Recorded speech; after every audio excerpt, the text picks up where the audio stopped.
nous nous retrouvons pour une dernière vidéo, cette fois-ci concernant le certificat médical. Ce document est à faire remplir par un médecin, soit le médecin traitant, soit un médecin spécialiste. Je ne vous cache pas qu'il est de meilleure considération pour le dossier si le certificat médical a été rempli par un médecin spécialiste. Le fait que ce soit un médecin spécialiste, neurologue, neuropédiatre, pédopsychiatre, pédiatre, tout ça, cela aura plus de poids et aussi cela montre que l'enfant est correctement suivi sur le plan médical. Cela dit, dans certains départements, les délais d'attente pour obtenir un rendez-vous avec un médecin spécialiste peuvent être très longs, parfois plus de 6 mois. Dans ce cas, tant pis, surtout si c'est une première demande. La famille demandera au médecin traitant afin que le dossier complet puisse être déposé le plus tôt possible. Et on va croiser les doigts pour que le reste du dossier soit suffisamment solide pour que ça passe dès la première demande. Donc, si on en a l'opportunité, autant faire remplir ce document par un médecin spécialiste, car ils en ont plus l'habitude. Mais sinon, autant opter pour gagner le maximum de temps en le faisant remplir par le médecin traitant, qui a l'avantage de bien connaître l'enfant et sa famille. Au pire des cas, la famille sera toujours à temps de faire remplir le certificat médical par un médecin spécialiste lors d'un recours, si jamais le dossier était refusé. Sans surprise, la première page concerne les renseignements administratifs. Vous savez quoi faire. Page 2. Comme d'habitude, j'ai mis en encadré et surligné jaune les informations auxquelles il faut faire attention. Vous voyez, il y a quand même pas mal de choses importantes. Il est notamment primordial que le médecin inscrive bien tous les diagnostics établis, et pas seulement le plus important. Dans la case « éléments essentiels à retenir », je pense que c'est important de noter à nouveau tous les diagnostics, afin que certains ne paraissent pas plus importants que d'autres. Mais c'est une interprétation personnelle.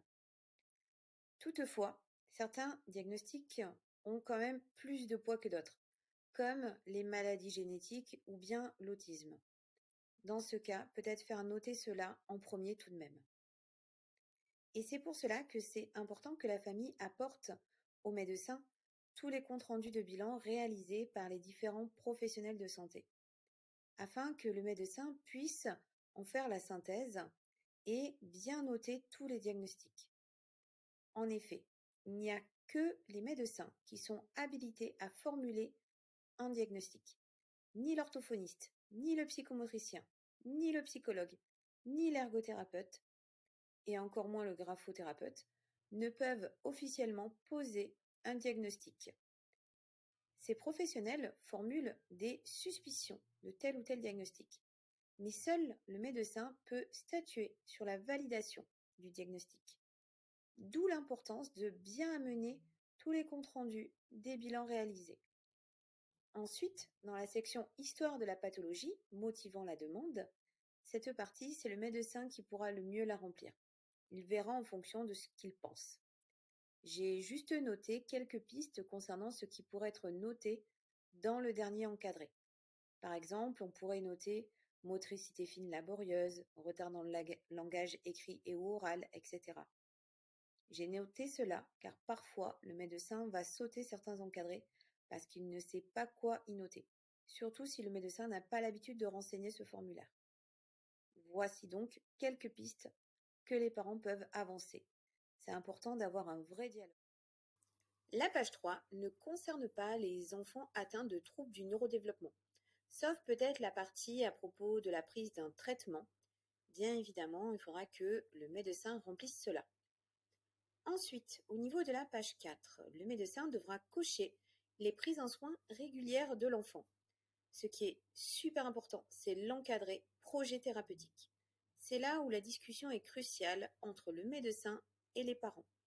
Donc bien faire noter le projet thérapeutique pour l'enfant concernant l'importance des différents suivis de l'enfant, en ergothérapie, psychomotricité, etc., pour telle et telle raison.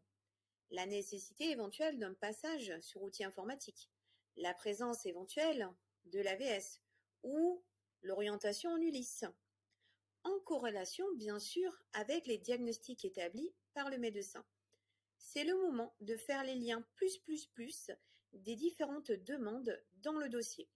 On boucle la boucle, c'est le point d'orgue qui corrobore tout.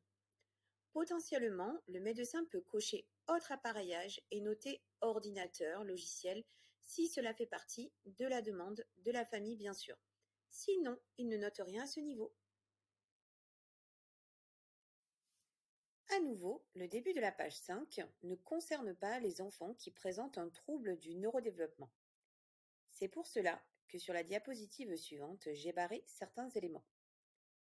Ensuite, parlons maintenant de la partie la plus importante du certificat médical, à savoir la grille d'évaluation du retentissement fonctionnel et ou relationnel, située pages 5 et 6. Cette grille ressemble beaucoup à celle du GEVASCO.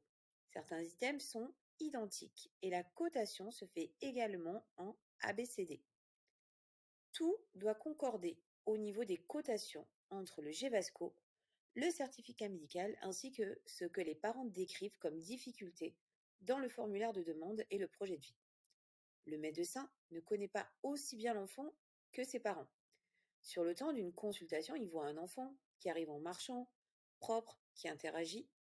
Sauf si les parents lui précisent quelque chose, le médecin n'a pas de scanner intégré pour deviner l'ensemble des problématiques rencontrées par l'enfant dans son quotidien, à la maison et à l'école. D'où l'importance de participer activement à la cotation de chaque item. Tout comme pour le GEVASCO, plus il a de croix dans la zone en vert, plus cela va indiquer de difficultés. Les éléments importants ont été surlignés en jaune.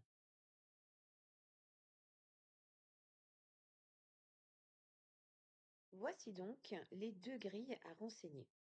Comme je disais, si le médecin coche une grande majorité de cases en A, parce que les parents s'expriment peu ou pas concernant les difficultés de l'enfant, notamment s'orienter dans le temps, dans l'espace, tout ça, c'est pas écrit sur le front de l'enfant.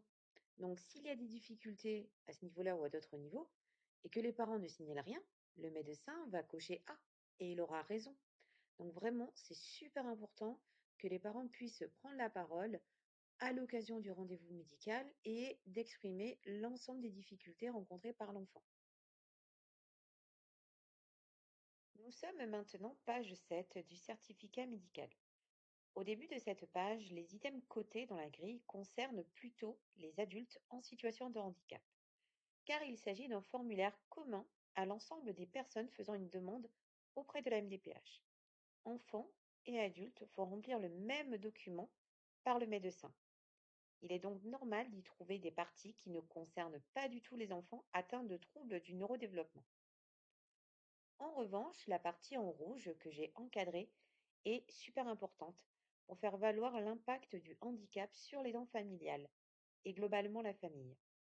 C'est très utile que le médecin note à ce niveau l'impact psychologique du handicap sur la famille et plus bas, noter également les impacts sur la scolarité. Souvent, le temps de consultation est assez restreint, surtout si la famille n'a pas précisé que le rendez-vous est destiné à faire remplir le certificat médical. Résultat, par manque de temps, le médecin va aller au plus vite et juste cocher sans apporter d'annotation.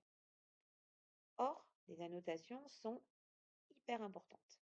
C'est utile de prévenir le médecin en amont afin que le médecin prévoie un temps de consultation un peu plus long, de sorte à ce qu'il puisse remplir entièrement le document avec le maximum d'annotations. Cela fera la différence lors du traitement du dossier par la MD.